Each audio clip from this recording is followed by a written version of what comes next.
Let me say first up front that I speak only for myself, not the other commissioners, not for the town of St. Michael's in this, but this is my perspective.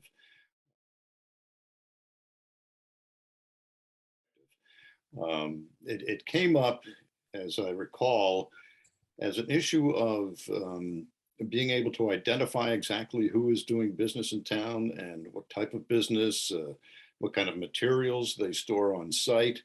As a public safety issue, we thought that our police and fire departments needed a more complete registration than what they have now. Um, Currently, this is the form that the business owners in town are asked to fill out by the police department. It's actually a little more intrusive than the one we're looking for. Um, but that's a voluntary thing, and they don't have every business or landlord listed on there. So if there's a problem with a building, for instance, if somebody's walking past a building and a toxic odor is seeping from the basement, the police and fire department will want to know instantly how to access that area, what is stored in there, what could be causing this. And what I'd like to do is be able to give them a searchable database. Right now, what they would do is call county dispatch and ask for a phone number or contact of the business owner. And yeah, that's good if the county has it on file, but not everybody fills out the form that the police give them. So, and they have no way of forcing anybody to do that. So, what we're looking for is a more complete, a more up to date, searchable database, something that the police and fire could access on their cell phones or the tablets in their squad vehicles. Uh, but it's at their fingertips instantly without going through county dispatch, which may or may not have the information. So, from that standpoint, it's an issue of public safety. The town also has a right and a duty to understand exactly who is doing business in town. Who is everybody who's operating out of a storefront or um, interacting with the public on a daily basis, and is that establishment safe? Now, granted, they do get yearly inspections from the fire department, health department if they're a restaurant, and those are rather thorough and sometimes intrusive, as some of the shop owners explained. What we're talking about, and this is where I think things got hung up, is the enforcement side. The inspections that we suggested, might happen on a yearly basis. So what the upshot was from the meeting, after much noisy debate at times, was that we got the message loud and clear that the enforcement side of the ordinance is what concerned most, and the registration seemed to be fine with most. So I don't think they have many strong objections to registering so that everybody knows who's who in town. But it's the ins and outs of the enforcement and the application of an administrative warrant if the town inspector is refused entry. And, who is this inspector? What qualifications does this person have? I think there's some confusion about that, and that's something I think we'll be trying to clean up with the next version of this ordinance. Um, I think after your interview with the restaurant folks, I met personally with the St. Michael's Restaurant Association, and we hashed out a lot of these issues that were brought up in your previous interview. And, my message to them is that we haven't done a single thing that has hampered their ability to conduct their business profitably and safely. And when I asked them for an example, nobody had an example of what the commissioners have done to interfere with their business, make it more difficult to do business. Um, and it, I agree. It's been a difficult year for a lot of folks.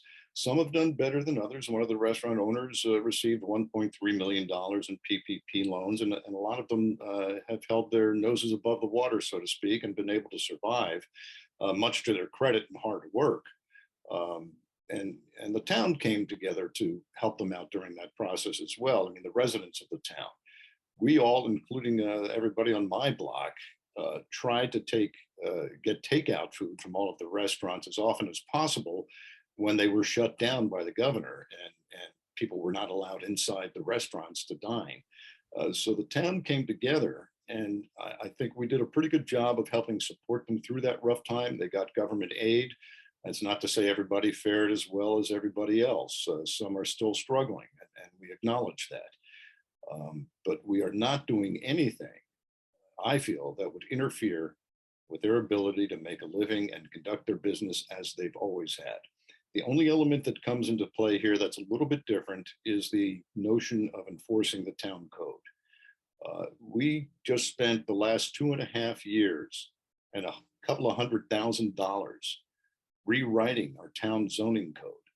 Are we supposed to throw that out the window and pretend it doesn't exist now? So what all we're asking is that all the businesses in town, all the residents in town comply with our codes. And here's an example of why that's important. Some months back, I personally met with a very well-funded investor who's doing big things in Easton, spending a lot of money, uh, like it's water right now. And I asked him, I said, listen, St. Michael's is another lovely little town in this area. Why are you spending all your money in Easton and nothing in St. Michael's? Why are you not looking at possible projects in St. Michael's? And he said, well, I have been through St. Michael's. I've inspected a number of possible commercial sites and buildings, and I've decided I can't do business in St. Michael's because they're not enforcing the code. And coming from a businessman who's spending like crazy, to hear that tells me that it's time we just ask people to comply by the code. If they're doing what's required basically by the town laws, they've got nothing to fear from inspections or anything else. And I don't consider that to be an onerous requirement. And you may recall at our recent meeting that one of the business owners brought up an example of, a code and requirement that he was asked to comply with. We, a few years ago, had a very diligent and aggressive code enforcement officer, and she got under some people's skin, but she was dedicated to trying to enforce what was on the books. And the example he used was that she came by and asked him to put street numbers on his building. And he said, our building has been used by our family since 1976 or so. Why do we need street numbers? I mean, it's simple as that. And that's another safety issue. So all we're asking is that people just comply with what is already on the books. And we spend a lot of time and money updating that to make it more user friendly. So if you're conducting a business, you've got nothing to fear from the town of St. Michael's if you're conducting it within the confines of our town code. We have a long history going back decades of this town of looking the other way when it comes to enforcement or selectively enforcing the town code. And, to bring this town into the 21st century, we're going to have everybody playing but from the same rule book. And that's not to say that it's a draconian or onerous kind of imposition on their freedoms and liberties, but it is, for the health, safety, and welfare for not only them, but for the visitors who come to town and for the residents of town. Well, I respond by asking folks to be a little more involved in what I would consider to be their civic obligations. A lot of these things that come up and become flashpoints are things that have been discussed at some of our meetings. Uh, Sometimes they're sparsely attended meetings and the word doesn't get out as far and wide as it should. And, then you get an issue that comes up like this town registration, and it becomes a flashpoint on social media and amplified way beyond what it should be. And so then you end up with an angry lynch mob who's not prepared to listen to any kind of discussion or to engage in discussion, but to just kind of enforce their point of view and tell us what idiots we are. And, we're not geniuses, and we're open to any kind of suggestions and alterations of things that we're planning. But we had discussed this registration at several meetings before this past one. But it all came to a head at this past meeting because somebody went out there and rallied a social media lynch mob, and you end up with chaos and disagreements, and you can't get business done in that kind of an atmosphere. But So it's not like we're trying to do all this stuff undercover behind anyone's back. This stuff gets discussed at meetings. Sometimes there's a few people at the meetings, sometimes there's 57, as there were the other night. And it's published.